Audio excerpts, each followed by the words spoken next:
Good morning. This is Evangelist Robert L. McKim Sr.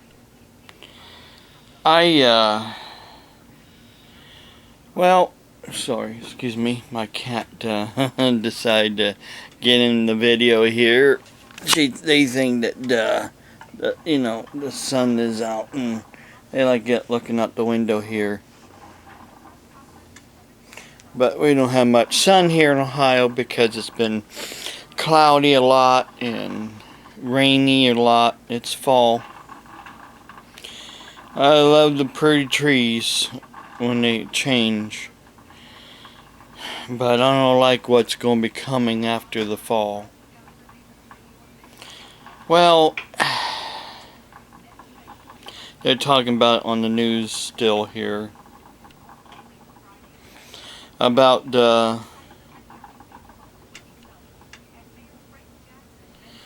this girl that had this young nurse that had Ebola. And, some people out there are kind of getting it all wrong. Some people are reporting that she flew from Texas to Ohio, and then they caught the Ebola here in Ohio, and then flew her to Atlanta from Ohio. No, that isn't how it was. She flew from Texas to Ohio to in the airport here in Ohio, and then her family, of course, picked her up, and then she stayed with her family for a little while, but she limited contact with her family. She only visited one store, which was a store for bridal dresses, because she's planning on getting married and want to get ready for her wedding. And then she limited contact. She didn't hug anybody, kiss anybody, or anything like that while she was here in Ohio. And long story short, she flew back to Texas. She didn't go from Ohio to Atlanta. She flew back to Texas again. Back, and then she went to her doctor, and then she found out she had Ebola. She didn't know she had Ebola before she left Texas. She didn't know she had Ebola while she was here in Ohio. Let me play this. This is our local, not local, but will now be criminally charged. I'm going to turn it up here. Given the green light for the Medina County and then run this back to file 2 counts of companion. I'm going to play this news because they are reporting about her and what's really going on here in Ohio. Let me get out of the weather here. So we'll check out our shine. What? 03 right now. Lorraine police need your help. They're trying to find the person responsible for a hit skip. Bad accent there. Likely a red Honda Civic with a white hood. They're looking for somebody that's hit some girl. Meanwhile, the now search here we go. Expanding to identify everyone who came into contact with the plane that Ebola patient Amber Vinson was a passenger on. Still trying to do that. Meantime, the leaders have updated their Ebola action response plans and continue to monitoring now a growing number of people who have self-quarantined. Here's Suzanne Stratford with the latest. At this time, I would like to reemphasize there are no current cases in Northeast Ohio. An encouraging sign, but despite that, local leaders continued Friday to solidify action plans. Again, this is a very fluid situation. 16 people are now being monitored after coming into contact with Amber Vinson, 4 in Cuyahoga County and 12 in Summit. Vinson was exposed to Ebola while treating patient Thomas Duncan, who died from the virus. At a press conference in Summit County Friday, Dr. Chris Braden with the CDC said, And at the time, again, we didn't consider the healthcare workers exposed because of their use of the personal protection equipment. Now, officials at every level are redoubling their efforts to keep everyone safe. Cleveland Hopkins International took a lot of time tracking down surveillance video of Vincent and her every move while at the airport, then spent $45,000 to super sanitize the property. Also in Cleveland Friday, police and fire chiefs throughout Cuyahoga County consulted with each other, and Mayor Frank Jackson met with other mayors across the county. While in Akron, Mayor Don Fliskwalik proposed a plan for handling Ebola incidents, including a special transport system for infected patients. This is all part of the consolidated, collaborated effort. Ed Eckert, Assistant Safety Director in Cleveland, mentioned again how they reordered more safety supplies, including Tyvek coveralls. And Ohio health officials announced that they're increasing the state's supply of personal protective equipment and requested $300,000 for more gear. And in an unprecedented move, all four of the area's major healthcare systems, Metro Health Medical Center, the Cleveland Clinic, university hospitals, and the Sisters of Charity Health System, committed to standardizing their plan of attack with the CDC. I've been doing this for 34 years, and I can tell you that this is the first time in my experience that all four hospital systems have gotten together and are all collaborating for one common platform. With the weekend here, the CDC's Dr. Braden wanted to emphasize that they will continue working around the clock. He also wants people to know that the situation in Ohio is under control. I don't think that we are going to have an outbreak here. This is going to come under wraps. I'm very confident of that. Suzanne Stratford, Fox 8 News. Suzanne, thank you. Local hospital systems are making preparations against Ebola as they step up their training for potential Ebola patients. Officials with Metro Health Medical Center, University Hospitals, St. Vincent, and the Cleveland Clinic met Friday with Cuyahoga County officials to discuss standardization of Ebola protocol and to determine one facility that would handle all local Ebola patients if there ever are any. The facility has not yet been identified. Meantime, they're each running drills so all frontline responders know how to handle any patient who comes into contact with the virus. For continuing coverage on the Ebola situation, both here in Northeast Ohio and across the country, stay with Fox 8 and log on to fox8.com 24/7. Okay, that's, of course, the local news here about the Ebola here in Ohio. And long story short, like I said, people out there are not reporting this correctly. They are reporting a lot of things that isn't even true. And they need to get their facts straight before they start reporting things on YouTube and Facebook. See, this is what I do. I get my facts straight. It's like back when there was supposed to be a sinkhole in Dover, Ohio. It was not a sinkhole, even though the news media reported it as a sinkhole, and it took off with a lot of false reports on Facebook and YouTube. Supposedly by a lot of, Christian people. Christians get the facts wrong, and Christians do lie to scare people. In my opinion, they're not a Christian. When they do that, they're doing the work of their father, Satan the devil. It's like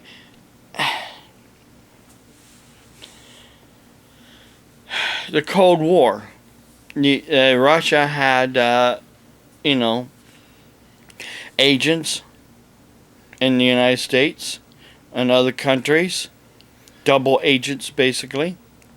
They were, agents of Russia, and they were also agents of, supposedly, another country as well. In a way, that's what a lot of Christians are. They are like double agents. They claim to be, Christians. They claim to be saved. But one, they're not born again. Therefore, because they're not born again, they are still doing the work of their father, Satan the devil. They don't turn away from their sins, such as lying. That is one of the sins that God hates. He hates a lying tongue. And there's no place in heaven for a liar. Sorry. If you lie, and lie, and lie, and lie, and lie, you cover up one lie, and you tell another lie, cover up another lie. There's no place in heaven for you. My own father and mother, they did the same thing. They were always say one story and they cover up that story to with another story. Eventually, you catch them in telling their lies. So sometimes people believe their own lies, and because they don't really understand what really is going on, so they make up things, and then they believe that, and then they spread that make-up belief to others, and to get others to try to believe their made-up stories. My dad still does it. I mean, I'm like, Dad, that isn't how it is. That he would tell me something he heard on the news. I said, Dad, that isn't how it is. That is he doesn't understand. For one thing, my father is illiterate. He can't read or really write except his own name. He, came from the 1940s and 50s. Well, he was born in the 30s, so he went to school in the, 40s and the 50s. The thing is, when he got into junior high, they didn't want to teach him because of his speech impairment. Well, he dropped out so he can work with the family business, and he didn't go to high school, he didn't go to college, and it wasn't until before my mother passed away, I think it was 2008, somewhere around there, that he found out that he was also partly deaf. So besides having the cleft palate and the speech impairment, he was also partly deaf all those years. So schools back then, they didn't have the education system to, in place to take care of children like that. They just basically either let them stay home or put them in some kind of institution somewhere. But what I'm getting at is that there are storytellers that are Christians that tell the wrong story. Like I was going to say about the sinkhole in Dover, Ohio. People were reporting that it was going to be a major earthquake on the New Madrid Fault that was a precursor for a major earthquake along the New Madrid Fault. For one thing, it wasn't a sinkhole. The news media reported it as a sinkhole, but it wasn't a sinkhole. I mean, gosh, it was like, what? What? It wasn't a sinkhole. It was a collapse. It was a slip. They're right there next to the road, is a man-made lake. It's a mine is what it is. It's a mine where they dig for sand and gravel. There's a lot of sand and gravel pits here in Ohio. They make these big man-made lakes, and they dig to get the sand and gravel out of the water, out of the lakes, so they can sell, maybe make concrete out of it.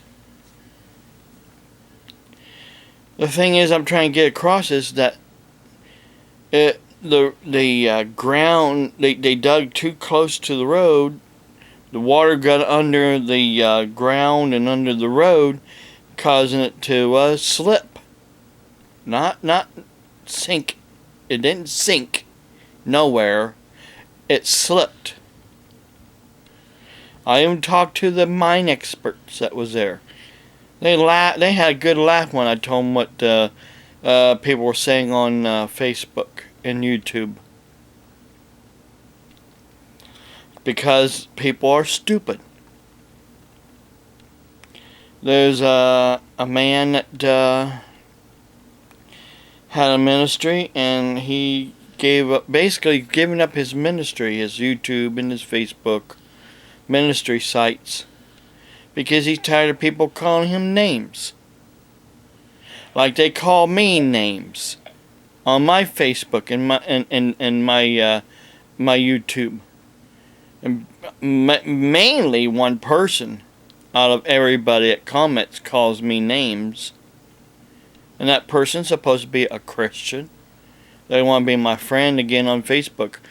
They can get into my Facebook through family. They don't have to be a friend to, say bad things about me.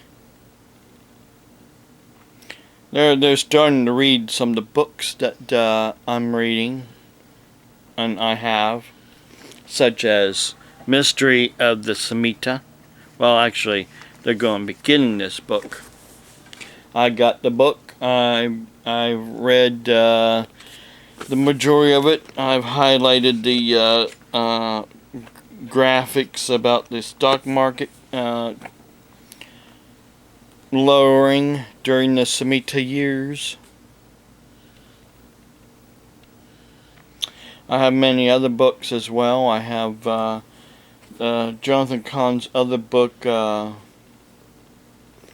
he wrote, The Harbinger. I have John Shurey's book,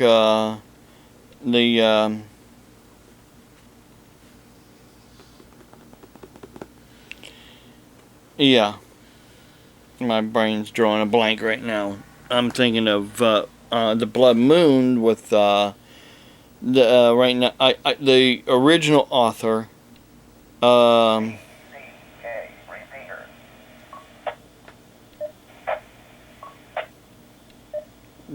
Mark Blitz, I think that's his name. He's the original author of the blood moons. He's the one that studied about the blood moons and got all the information about their blood moons. And then John Hagee, he wrote his book about the blood moons, and he does mention that he got his information from Mark Blitz, the original author.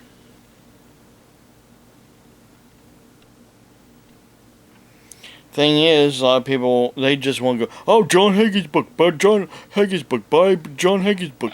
No, I got the book from the original author.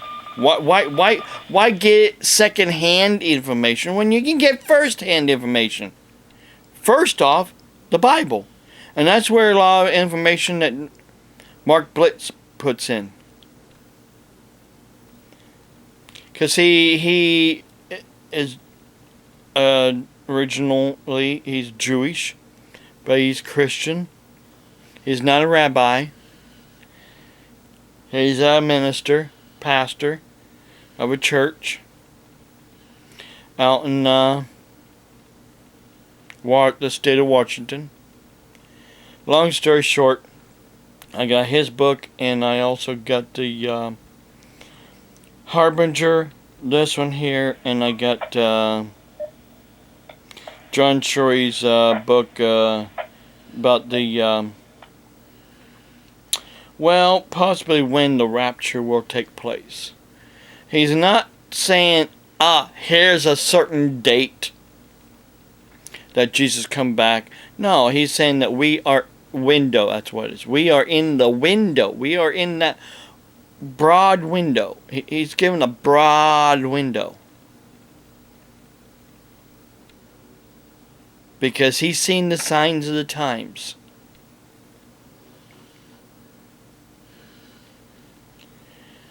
When Jesus could come back. Day and hour, we don't know. We're not supposed to know the day or the hour. But we are supposed to know the seasons. We're supposed to know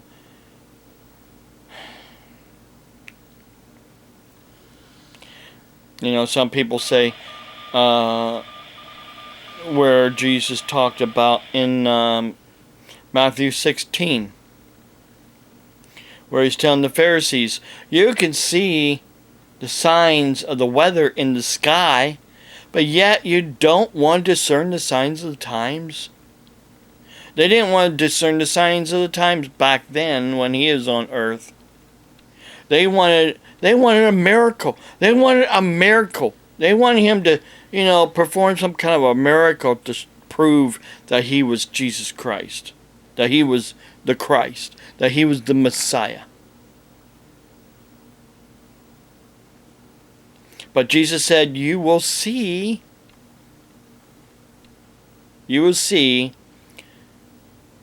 what basically the prophecy of Jonah, where Jonah was in the belly of the well, or great fish, for 3 days. So will the Son of Man. That means basically Jesus will be in the ground for 3 days. But then he will be resurrected, just like Jonah was resurrected out of the well. Jesus was going to be resurrected after 3 days. They didn't get it. The Pharisees didn't get it. That's the problem. They didn't get it. Just like a lot of other people can't get the words of Jesus Christ and what he is really saying.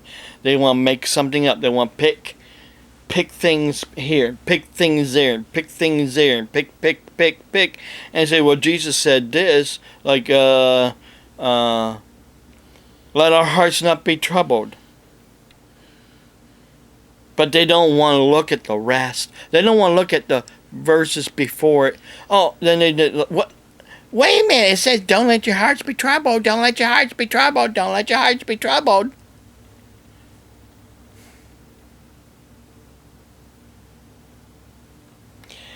Have mercy on their souls, Lord, because they don't get it. Yes, don't let your hearts be troubled. Don't be afraid of what's going on. Don't be afraid of the Ebola. Don't be afraid of the flu. Don't be afraid of the earthquakes. Don't be afraid of all the storms. Don't be afraid of things that's coming our way. Basically, embrace the things that's coming our way. Don't embrace sin.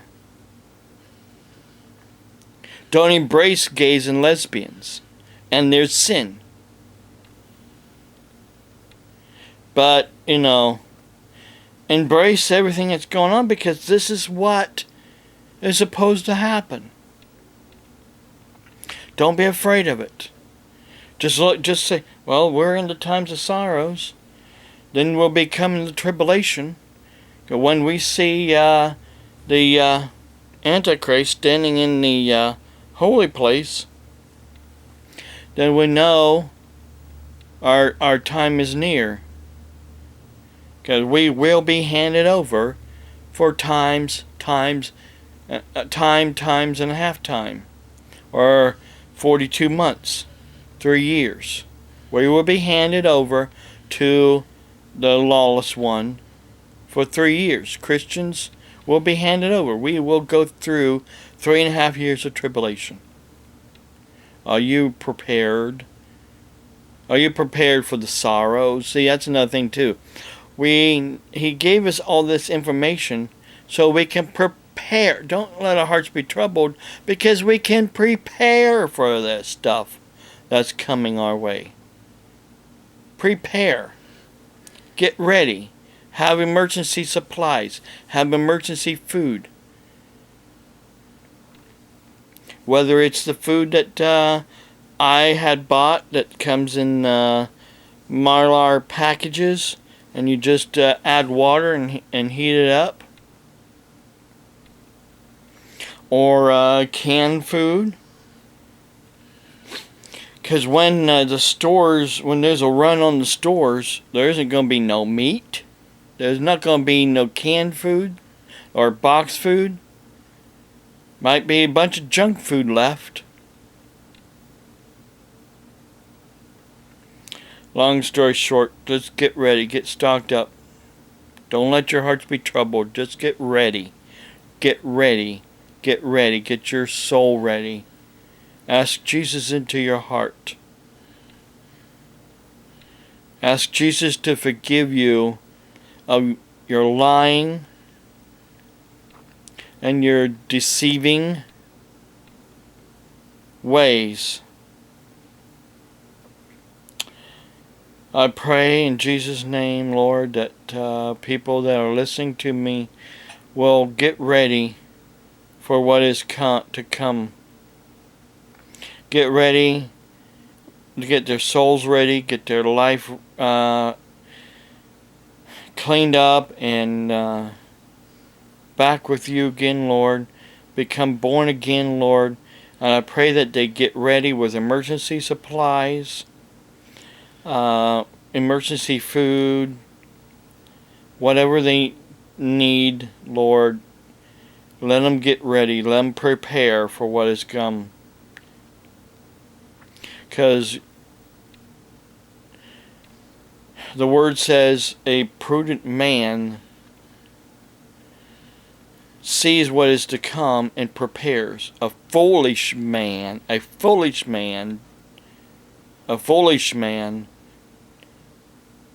doesn't prepare. So are you prudent or are you foolish?